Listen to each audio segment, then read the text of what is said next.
22 वर्षों तक अनुचित वित्तीय लाभ लेती रही 2 तदर्थ अध्यापिकाएं। शिकायत करने वाली अध्यापिका का विद्यालय प्रबंधक कर रहे हैं उत्पीड़न। प्रशासन से लगाई सुरक्षा की गुहार। लचर प्रशासनिक व्यवस्था के कारण साधारण व्यक्तियों को कितना दंश झेलना पड़ता है, इसका उदाहरण अंजू गुप्ता, अध्यापिका लोकमान्य तिलक कन्या इंटर कॉलेज के द्वारा आयोजित प्रेस वार्ता में देखने को मिली है। अंजू गुप्ता ने बताया कि लोकमान्य तिलक इंटर कॉलेज झांसी विद्यालय के द्वारा 2 तदर्थ अध्यापिकाओं को 22 वर्षों 1998 से 2020 तक स्थायी दिखाकर अनुचित वित्तीय लाभ दिलाए जाते रहे, लेकिन इस पर कोई जांच नहीं की गई। अंजू गुप्ता ने जानकारी देते हुए बताया कि इस संबंध में की गई शिकायत का निस्तारण बिना किसी जांच के कर दिया जाता रहा। जन सूचना अधिकार अधिनियम 2005 के अंतर्गत मांगी गई सूचना में भी विद्यालय के द्वारा तदर्थ अध्यापिकाओं को तदर्थ नियुक्ति की बात छुपाने का प्रयास किया गया। पहली बार तत्कालीन जिला विद्यालय निरीक्षक कोमल सिंह यादव के समक्ष विद्यालय प्रबंधक राकेश पाठक एवं प्रधानाचार्य अर्चना सिंह ने माना कि विद्यालय में कार्यरत तदर्थ अध्यापिकाओं का अभी तक विनियमितीकरण नहीं हुआ है। इसके बाद अंजू गुप्ता की शिकायत पर संयुक्त शिक्षा निदेशक झांसी मंडल की अध्यक्षता में गठित समिति के द्वारा की गई जांच में यह तथ्य सामने आया है कि विद्यालय के द्वारा तथ्य गोपन करके तदर्थ अध्यापिकाओं को स्थायी दिखाकर उनको चयन, वेतनमान, पदोन्नति के लाभ दिलाए गए थे। उन्होंने तदर्थ अध्यापिकाओं का चयन, वेतनमान एवं पदोन्नति निरस्त करके उनके द्वारा लिए गए वेतन की रिकवरी के आदेश 4 सितंबर 2020 को दिए थे। अब इस संबंध में विद्यालय प्रबंधक के द्वारा तथ्य गोपन किए जाने पर कोई कार्यवाही नहीं की गई है। इस प्रकरण के बाद विद्यालय प्रबंधक के द्वारा शिकायतकर्ता अंजू गुप्ता को प्रताड़ित करना शुरू कर दिया गया। ये लगातार मौका मिलते ही अंजू गुप्ता के साथ विद्यालय में अभद्रता करते, लेकिन उनके खिलाफ कोई गवाह न होने पर अंजू गुप्ता की शिकायत पर कोई कार्यवाही नहीं हुई। विद्यालय प्रबंधक के द्वारा अंजू गुप्ता का विद्यालय में सोशल बहिष्कार करवा दिया गया। कोई भी अध्यापिका विद्यालय में अंजू गुप्ता से बात नहीं कर सकती थी और न ही उनके साथ भोजन कर सकती थी। अगर गलती से किसी अध्यापिका ने बात कर ली तो प्रबंधक उस अध्यापिका को टारगेट करके उसके साथ भी अभद्रता करते। विद्यालय के द्वारा किसी भी शासनादेश का पालन नहीं किए जाने से अंजू गुप्ता की वरिष्ठता एवं पदोन्नति से वंचित रखा गया। इस संबंध में अंजू गुप्ता के द्वारा की गई शिकायतों का निस्तारण भी जांच किए बिना होता रहा। जिला विद्यालय निरीक्षक के आदेशों का पालन भी विद्यालय के द्वारा नहीं किया गया और न ही इस पर कोई कार्यवाही हुई। 25 जुलाई 2025 को विद्यालय प्रबंधक राकेश पाठक के द्वारा प्रबंध समिति के समक्ष अंजू गुप्ता को धक्का देकर प्रधानाचार्य कक्ष से बाहर निकाल दिया गया और यह घटना सीसीटीवी कैमरे में कैद हो गई।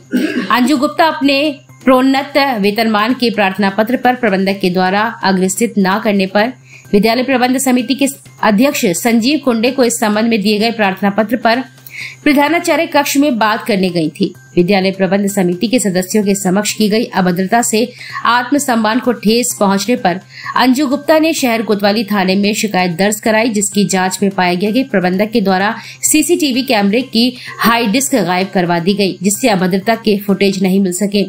वहीं प्रबंध समिति के सदस्यों ने अंजू गुप्ता के साथ की गई अभद्रता की पुष्टि की है। इस संबंध में शहर कोतवाली थाना के द्वारा विद्यालय प्रबंधक राकेश पाठक के खिलाफ एफआईआर दर्ज कर दी गई है। एफआईआर दर्ज होने से राकेश पाठक एवं उनके भाई दिनेश पाठक, जो कि राष्ट्रीय स्वयं सेवक संघ में बड़े पदाधिकारी भी हैं, उनके द्वारा अंजू गुप्ता को विद्यालय से निलंबित करने एवं अंजू गुप्ता एवं उनके परिवार को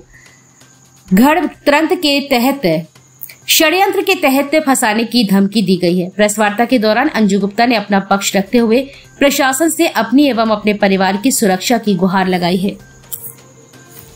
हमारा मामला है कि हमारा शोषण प्रबंधक महोदय बहुत सालों से कर रहे हैं और उनकी इतनी ज़्यादा उनके हौसले बुलंद हो गए हैं कोई भी प्रशासनिक कार्रवाई न होने के कारण कि उन्होंने 25 तारीख को हमको धक्का देकर कमरे से बाहर निकाला और हमें कोई प्रार्थना पत्र प्रबंध समिति में नहीं दिया गया, जिसकी शिकायत हमने कोतवाली थाना में की थी और उसमें अभी एफआईआर उनकी दर्ज हुई है।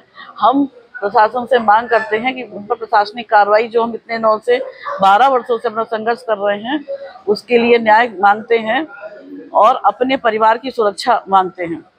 क्या कारण रहा कि 12 वर्ष तक? सर, प्रशासनिक उदासीनता। हमने शिकायत तो बहुत ढेर सारी की, लेकिन उनकी गहराई से कोई जांच ही नहीं हुई और अपनी तरफ से उसका निस्तारण कर दिया गया। इसीलिए हम आज तक भुगतना पड़ा उसको।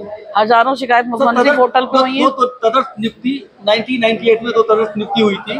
विद्यालय ने उनको 99 में स्थायी दिखाया और 20 साल तक, मतलब 22 साल तक, 2 जून 2020 तक विद्यालय उनको स्थायी दिखाता रहा। हमने उससे पहले कई शिकायतें की, विद्यालय ने हमें गलत सूचना दी, हमने सूचना मांगी, गलत सूचना दी। पहली बार 11 जून 2020 को हम सिद्ध कर पाए कि हाँ वो तदर्थ टीचर है। उसके बाद हमारी लड़ाई वरिष्ठता और पदोन्नति की लड़ाई शुरू हुई सर। उसके बाद भी उससे तब से क्या हुआ, उसकी शिकायत करने से विद्यालय प्रबंधक और प्रधानाचार्य बहुत चिढ़ गए और वो किसी तरीके से बहुत परेशान करना, हर समय गाली गलौज करना, प्रताड़ित करना, वो उसी का दर्द हम लोग झेल रहे हैं। लोकमान्य तिलक कन्या इंटर कॉलेज, गणेश बाजार, पानी की धर्मशाला के पास, झांसी। क्या चाहते हो? हम शासन से चाहते हैं सर हमने जो शिकायत की है जिला विद्यालय निरीक्षक कार्यालय से, उनका निस्तारण बिना कोई जांच के मतलब हम दिखाई कर दिया जा रहा है। हम चाहते हैं प्रशासन से कि उच्च अधिकारियों की कमेटी गठित की जाए और हमने जो शिकायत की है उसके बिंदुवार जांच करके जिन्होंने लापरवाही की है, जिन्होंने गलत सूचना छुपाई है, उनके सख्त कार्रवाई हो। प्लस जो FIR हमने की है उससे वो विद्यालय प्रबंधक चढ़ गए हैं, वो हमारे खिलाफ कुछ भी षड्यंत्र रच के कुछ भी दुर्घटना करा सकते हैं, कोई कार्रवाई करा सकते हैं। तो उसके लिए हम प्रशासन से खड़े हैं, साफ सामने खड़े हुए हैं। हमारे साथ कोई दुर्घटना या कुछ भी होती है तो उसके लिए उनको माना जाए। आपको ऐसा क्यों लग रहा है कि आपके साथ दुर्घटना हुई? उन्होंने बोला सर, उन्होंने खुद बोला दिनेश पाठक के भाई दिनेश पाठक जी, जो कि राष्ट्रीय सेवक संघ में एक बच्चे पदाधिकारी है, उनकी बहुत चलती है, क्योंकि उसी की वजह से हमें अभी तक न्याय नहीं मिल पा रहा है। उन्होंने कुटिलता से पूछा कि तुम्हारे बच्चे दिल्ली और मुंबई में रहते हैं और तुम यहाँ पर ऐसा करोगी तो सोच लेना, धमकी दी उन्होंने। हम लोग डर गए। विद्यालय में बैठकर 21 तारीख को सर, हाँ सर, क्या पुलिस में भी शिकायत की हमने। पुलिस जब उन्होंने साक्ष्य मांग रही है, पुलिस तो साक्ष्य मांगती है। जब जो चीजें साक्ष्य हमारे पास नहीं थे हम शिकायत क्या करते। जब 25 जुलाई को विद्यालय प्रधानाचार्य कक्षा में प्रबंधक द्वारा धक्का देकर बाहर निकाला गया और वहां पर कैमरा भी लगे हुए थे, तो हमने शिकायत की और कहा कि CCTV कैमरे लगे हुए, जांच की जाए। पुलिस अधिकारी जब जांच करने गए तो प्रबंधक द्वारा हार्ड डिस्क निकाल दी गई। वो तो भगवान की कृपा ऐसी रही कि जो प्रबंध समिति के सदस्यों को उन्होंने बुलाया था पूछने के लिए, तो उन्होंने में से कई लोगों ने बोला कि हाँ हमने देखा है, घटना की देखी, उन्होंने पुष्ट कर दी। उस बेस पर हमारी FIR दर्ज हो गई, वरना FIR दर्ज भी नहीं हो पाती। इतने सालों से यही हो रहा था कि साक्ष्य नहीं मिल पाते थे तो कुछ कर ही नहीं पाते थे। तो ये चाहते हैं कि जो पहले पे तो प्रबंधक प्रिंसिपल पे कार्रवाई हो, क्योंकि अगर वो नौकरी करना मुश्किल कर रहे हैं, वो कह रहे एक दिन भी स्कूल नहीं आए, कि सबसे पहले तो प्रबंधक प्रिंसिपल पे कार्रवाई हो।